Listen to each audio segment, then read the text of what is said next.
Coming up on The World Today. Russia, US voice hope for diplomacy over Ukraine conflict. Pakistan sees highest daily COVID cases since pandemic began. Plus, at least 17 people killed after explosion rocks a mining town in southwestern Ghana. Hello and welcome to the program. I'm Tenyola Shibowale. U.S. Secretary of State Anthony Blinken and Russian Foreign Minister Sergei Lavrov have met for talks in Geneva amid mounting fears that Russia could be about to invade Ukraine. The U.S. and Russia both said they didn't expect to resolve differences, but hoped to test whether diplomacy was still a viable option.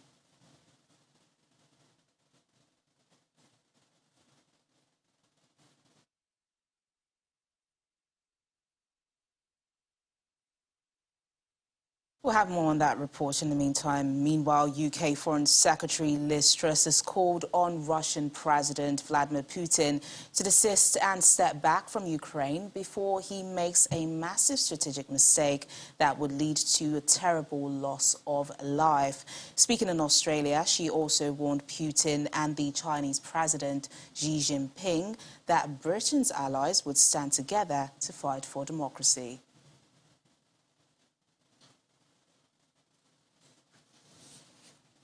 Still on security matters, Australia Prime Minister Scott Morrison says the new AUKUS defence alliance with Britain and the United States will contribute to peace, stability and security in the Indo-Pacific region. He made the comments in a speech to the World Economic Forum. Under the so-called AUKUS Pact, the United States and Britain have agreed to help Australia acquire nuclear submarines. The alliance is widely seen as a response to Chinese presence in the region, especially in the South China Sea. And we're seeing that.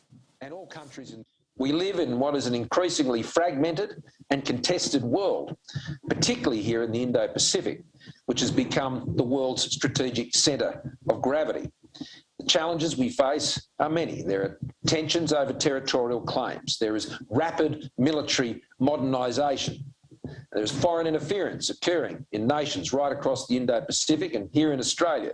There's malicious cyber threats and attacks that are taking place, disinformation, economic coercion. This is a highly contested space where we're seeing much grey zone tactics being employed throughout the region intended to seek to coerce and intimidate. I want to particularly draw attention to our new enhanced trilateral security partnership with the United States and the United Kingdom, AUKUS. This will also contribute to peace, stability and security in the Indo-Pacific region, benefiting all who live here. We want to maintain an open, rules-based international system that allows all nations to flourish free from coercion. Let's head back to those talks now between U.S. Secretary of State Anthony Blinken and Russian Foreign Minister Sergei Lavrov. Here's a breakdown of the talks. U.S. Secretary of State Anthony Blinken shook hands with Russian Foreign Minister Sergei Lavrov in Hotel President Wilson in the Swiss city of Geneva before talks began. Down to business, Mr. Blinken warned his Russian counterpart of a united, swift and severe response if Russia did take that step. We are, all of us, equally committed to the path of diplomacy and dialogue to try to resolve our differences. But we're also committed, if that proves impossible, and Russia decides to pursue aggression against Ukraine, to a united, swift, and severe response. I do want to take this opportunity to share directly with you the common view of allies and partners, as well as concrete ideas to address some of the concerns that you've raised, as well as the deep concerns that many of us have about Russia's actions. Lavrov told Blinken he expected no breakthrough from their talks in Geneva, but wanted to hear a concrete response to Moscow's security demands. В рамках ОБСЕ по проблемам неделимости безопасности. I heard one of your last statements during your European tour when you said that you did not expect a breakthrough from these negotiations. We do not expect a breakthrough with these negotiations either. What we expect is concrete answers to our concrete proposals in the vein and in compliance with the obligations that were adopted at the highest level within the Organization for Security and Cooperation in Europe.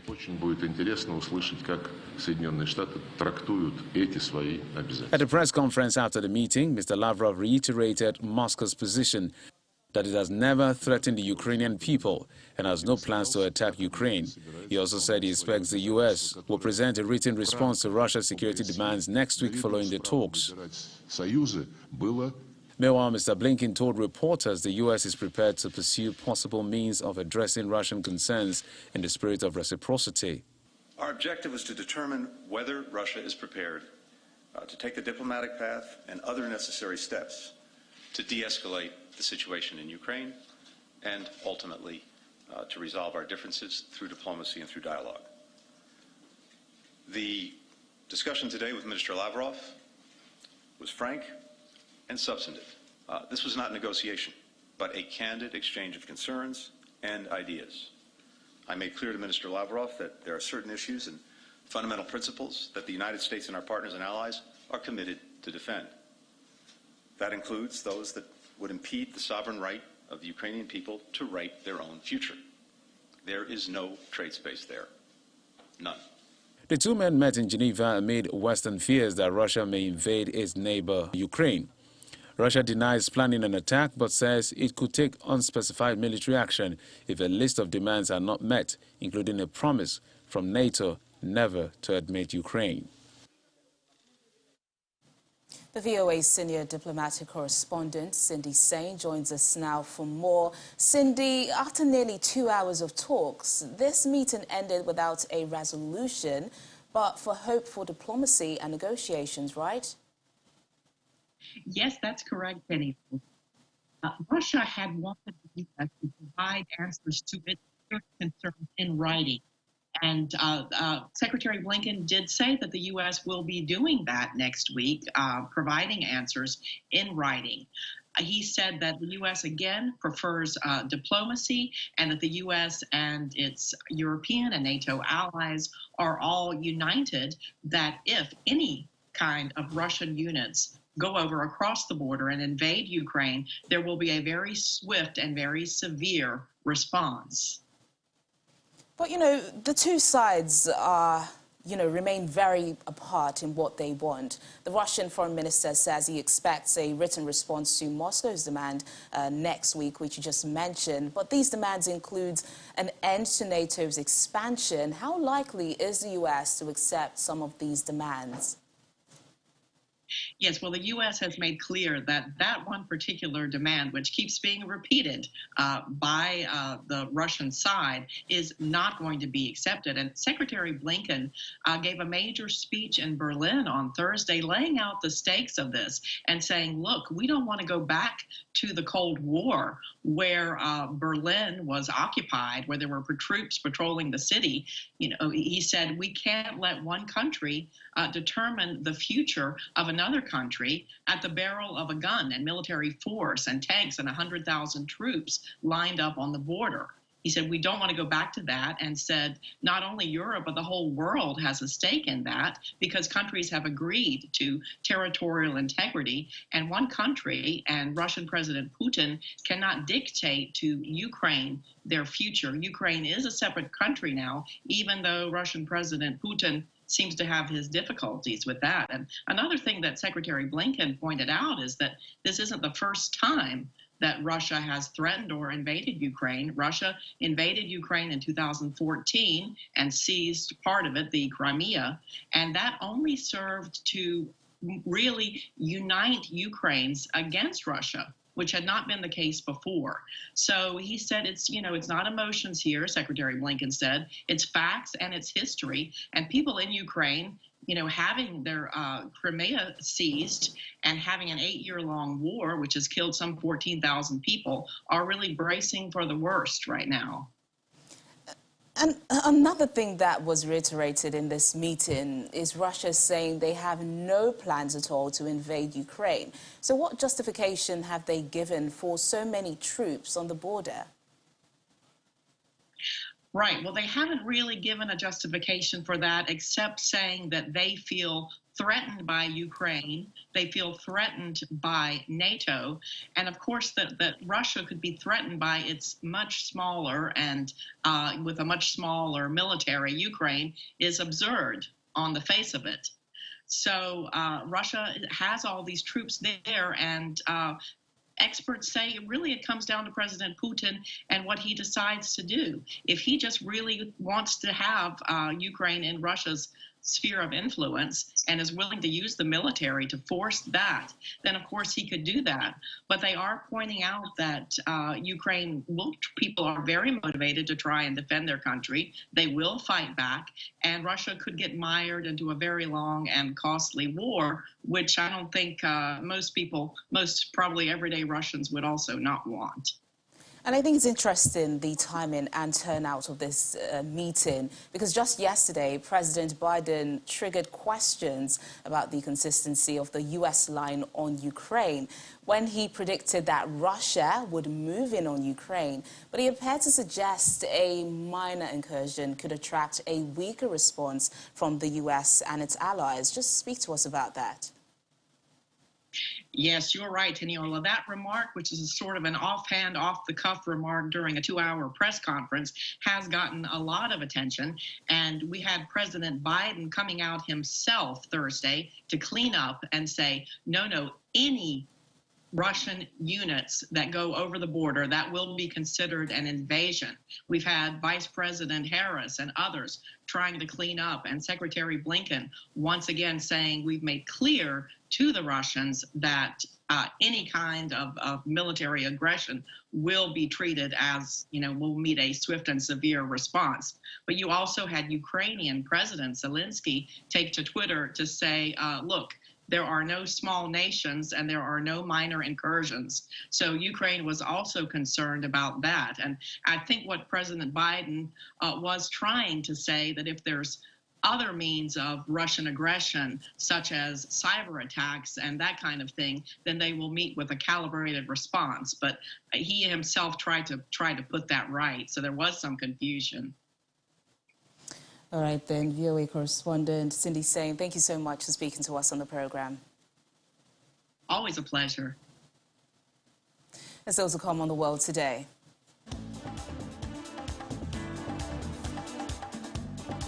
A Tongan man described as the real-life Aquaman after surviving 27-hour swim after tsunami. More details in a moment. Stay with us.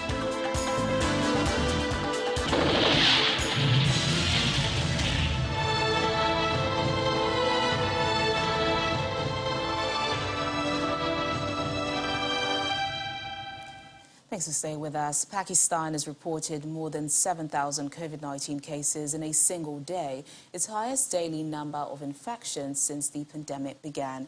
The country's infection numbers are lower compared with other countries, such as neighboring India, but Pakistan tests 50 to 60,000 people a day, with a population of 220 million compared with India, where about 1.9 million tests are being done per day. Here's more on this and other developments from around the world on our global update. Pakistan has recorded its highest single-day increase in COVID-19 cases since the start of the pandemic, with 7,678 new patients, showing a worrying spike as the country struggles to contain the fifth wave of the contagion. Amid rising trend of disease across the country, a ban on indoor dining in cities and districts with positivity above 10% has been imposed. The government has also authorized booster vaccination shots for citizens over the age of 30. Vaccination of children over the age of 12 has been made mandatory to attend the schools, and children under 12 will attend schools with 50% attendance. The World Health Organization's advisory panel has recommended extending the use of a reduced dosage of Pfizer's BioNTech COVID-19 vaccine to children aged 5 to 11 years old. We have updated the interim recommendations of this product to extend the age indication down to 5 years, with a reduced dosage for those 5 to 11 years. However, I wish to remind you that in keeping with the revised roadmap, this age group is in the lowest priority use group for vaccination, except for children who have comorbidities who are in the high priority group.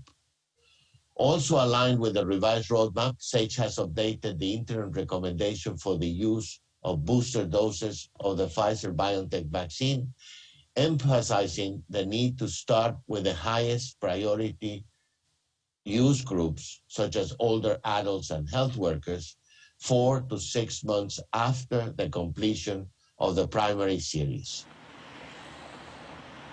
France will ease work-from-home rules from early February and allow nightclubs to reopen 2 weeks later, as the officials say the general COVID-19 situation in the country is starting to improve. Caps on the number of people allowed into sports and entertainment venues will also be lifted on February the 2nd, and masks will no longer be required outdoors from that date. With the vaccine pass, which requires a certificate of vaccination to enter public venues like restaurants, cafes, cinemas and long-distance trains, will enter into force as planned from January the 24th. And finally, Beijing Capital International Airport, the designated airport for inbound travelers for the 2022 Winter Olympics, is now open to welcome global athletes and officials. The airport has enforced a closed-loop management system on arrivals and departures of Winter Olympics participants. In full compliance with the preventive protocols, all the participants have to pass health declaration checks, screening and testing, as well as early procedures before heading to the 3 competition zones.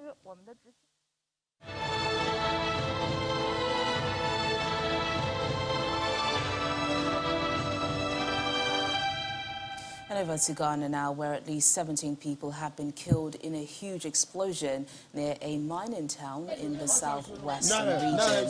Officials say a vehicle carrying mining explosives collided with a motorcycle near the town of Ogoso. A senior official from the country's disaster management agency says about 500 houses were affected, some of which were completely destroyed.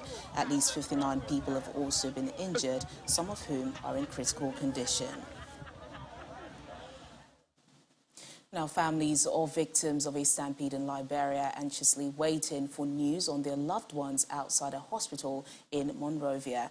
At least 29 people were killed after a stampede at a church gathering on Wednesday evening. The incident occurred during an all-night Christian worship event at New Crew Town, a neighborhood on the outskirts of the Liberian capital. 7 people are said to have been arrested, including the pastor of the church. Relatives outside the Redemption Hospital in Monrovia argue with medical staff trying to force their way in to see their family members. This unidentified man is in tears. He's just seen his loved one laying lifeless. He's just laying down. I just saw him now. I'm shaking him. He won't even move.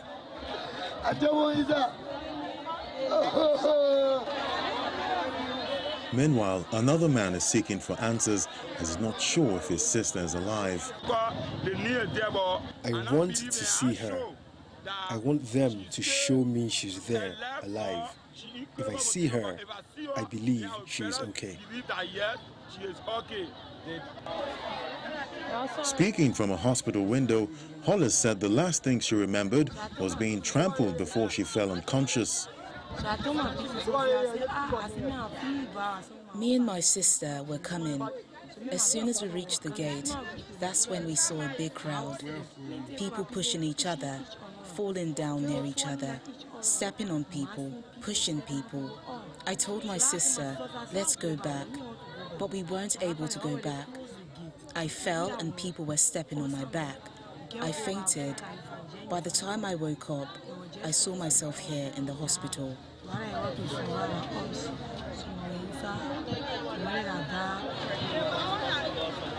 Although police officials have declined to comment on what caused the incident, witnesses say the stampede began after a group of armed men rushed the crowd in an attempt to stage a robbery. Bands of Liberian street gangs known as Zogas commonly commit robberies with machetes and other small weapons. Well, the tale of a man who says he floated in the sea for more than a day to survive the tsunami, which hit Tonga, has captured global media attention. The volcanic eruption and tsunami hit the island nation on Saturday, sweeping Lisala Folau out to sea. Here's his story.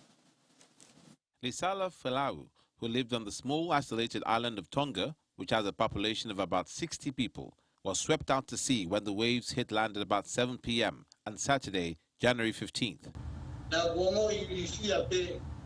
The truth is, yes, I was scared, but my faith in God overcame those fears. I give praise and glory to God because it gave me the opportunity to be able to see my family again. Folau's heroics have gone viral on social media, and one Facebook post called him a real-life Aquaman, referring to the comic book and film character. Meanwhile, aid has now started trickling into Tonga, with more governments deploying ships and flights to the country. The priorities from the Tongan government are what we're really working to, and primarily in the first instance, the provision of clean water. That's the key priority that the Tongan government has asked for. Efforts have been made for contactless delivery, as Tongan authorities have expressed concern about the virus being imported into the virus-free nation. It has only had one confirmed case, which was recorded in October 2021. Communications have been crippled, with the only undersea cable that connected Tonga to the outside world ruptured in 2 places. In the aftermath of the disaster, Peruvians are also racing to save animals caught up in a devastating oil spill that has been blamed on a volcanic explosion near Tonga. Environment Minister Ruben Ramirez has said that some 6,000 barrels of oil was spilled in the incident, which has left oil on 21 beaches. Nigerians in diaspora are working to change the negative perception of people towards asylum seekers and those who sometimes get stuck in transit countries. One of them is humanitarian advocate and founder, Khaled Light, Mary Stratch.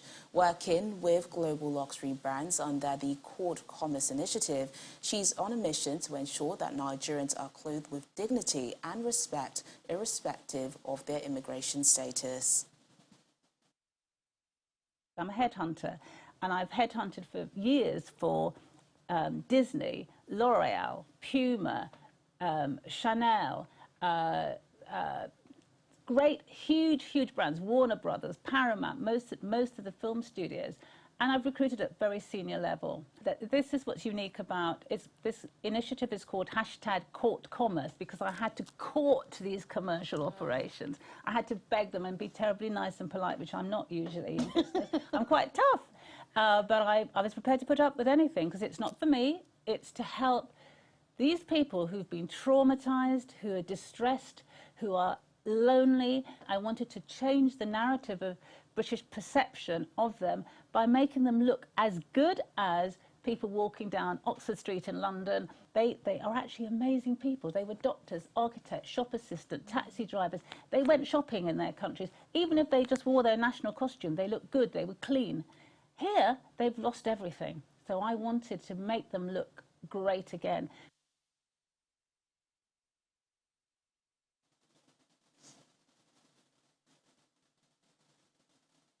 Well, for more on the interview with founder of Khaled Light, Mary Stratch, you can watch it on our new program, Diaspora Network, on Saturday at 7:30 p.m. And that's the program today. Thank you so much for watching. I'm Tenyola Shuboale. Bye for now.